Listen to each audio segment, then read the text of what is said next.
In this tutorial, we will be predicting the molecular geometries of compounds. To do this, we need to reflect on the VESPR theory, based on the number of electron groups attached to the central atom of the molecule, and the arrangement of the atoms attached to the center atom, minimizing the relative repulsion between the electron pairs. The first thing you need to do when we're predicting geometry is to draw the Lewis dot structure.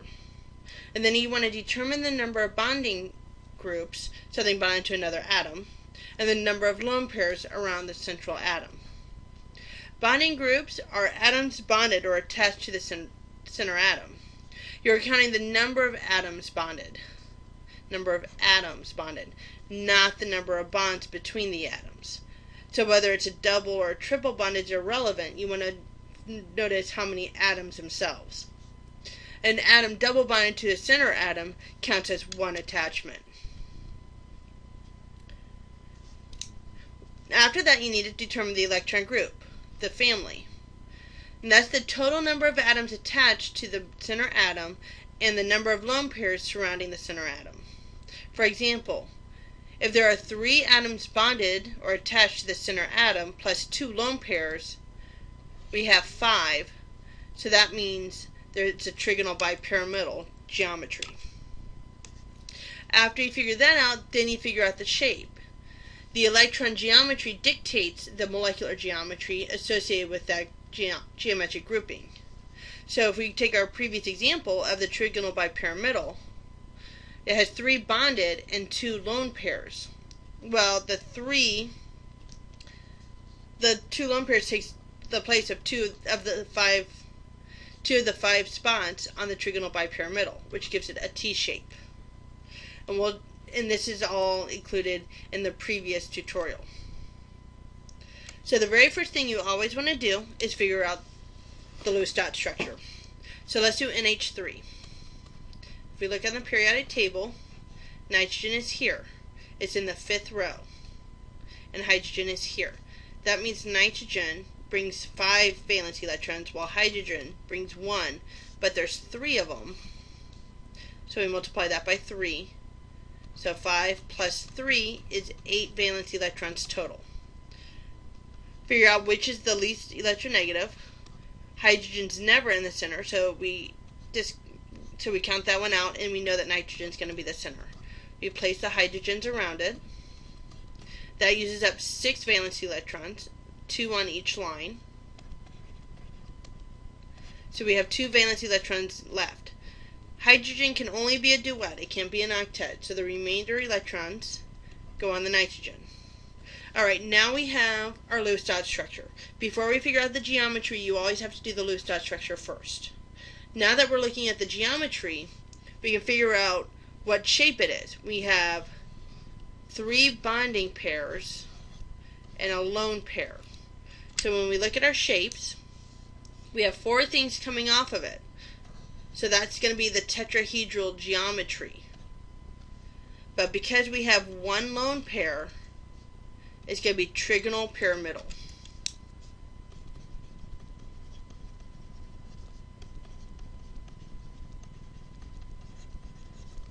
Let's go to the next one. VF3. First thing we need to do is the Lewis structure, which means we need to figure out how many valence electrons each has. Boron is here, fluorine is here. Boron's in the 3rd row, while fluorine is in the 7th. That means boron brings 3 valence electrons to the molecule, while fluorine brings 7. There's 3 fluorines, so we're going to multiply that by 3. So 3 plus 21 is 24. Boron is less electronegative, so it's going to be in the middle.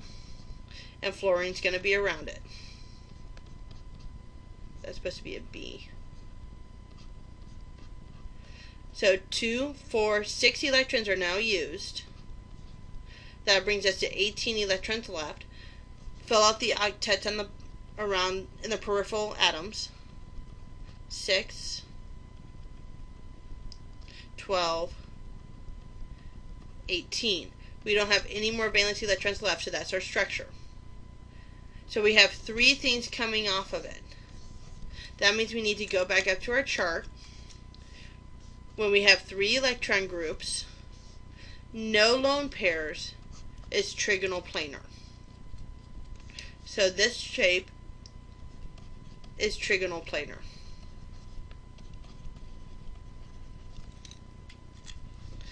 Alright, let's do another one. H brings 1 electron. There's 2 of them. So that's going to be 2 valence electrons total. Carbon brings 4, and oxygen brings 6. So 2 plus 4 plus 6 is 12 electrons. Carbon's the least electronegative, so it's going to go in the middle. Everything else is going to go around it. We have 6 electrons used. We have 6 electrons left. Hydrogen can only be a duet, so we're done with hydrogen. Oxygen, however, can have electrons. So oxygen now has an octet. Now let's double check to make sure that our center atom has an octet. 2, 4, 6. It only has 6, so we're going to have to borrow a lone pair from the oxygen, making it a double bond. So we have 3 groupings coming off of it. Meaning, once again, just like this one, it's going to be trigonal pyramidal. Or trigonal planar, pardon. Notice, however, the oxygen is different than the hydrogens. The oxygen has a double bond. Because of that double bond here, and the size of the oxygen, it's going to end up pushing on those hydrogens. So it's still considered trigonal planar, but the angles aren't exactly 120 degrees because of the fact that the double bond here with the oxygen is more electron dense. So because the bonds are not identical, the observed angles are slightly different than from the ideal. So instead of 120, it's actually 116.2 because the electrons are pushing on those bonds a little more and spreading out a little more. So what if we have more than one central atom? What if we have a larger molecule? Large structured molecules have more than one center atom, implying that they have multiple central atoms. So they would have then multiple geometries. You do them individually. You take them one central atom at a time. So we have nitrogen as a central, carbon as a central, carbon, and oxygen. So we have 3 bonds and a lone pair. 3 bonds and a lone pair is 4 things coming off of it, so it starts off as tetrahedral. Because of that one lone pair, it becomes trigonal pyramidal. Carbon has 4 things coming off of it, no lone pairs, so it's tetrahedral. This carbon has 3 things coming off of it with no lone pairs, trigonal planar. And the last one has 2 bonds and 2 lone pairs, making it bent or V-shaped. So let's try this. Notice the ones that are colored are going to be the central atoms. So C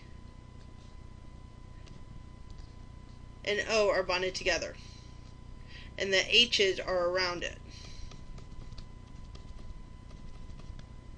CH3OH. Because carbon has 4 things coming off of it, this is going to be tetrahedral. Oxygen's our other central atom, and it has 2 things coming off of it. It also has 2 lone pairs, giving it a bent shape, or a V-shaped.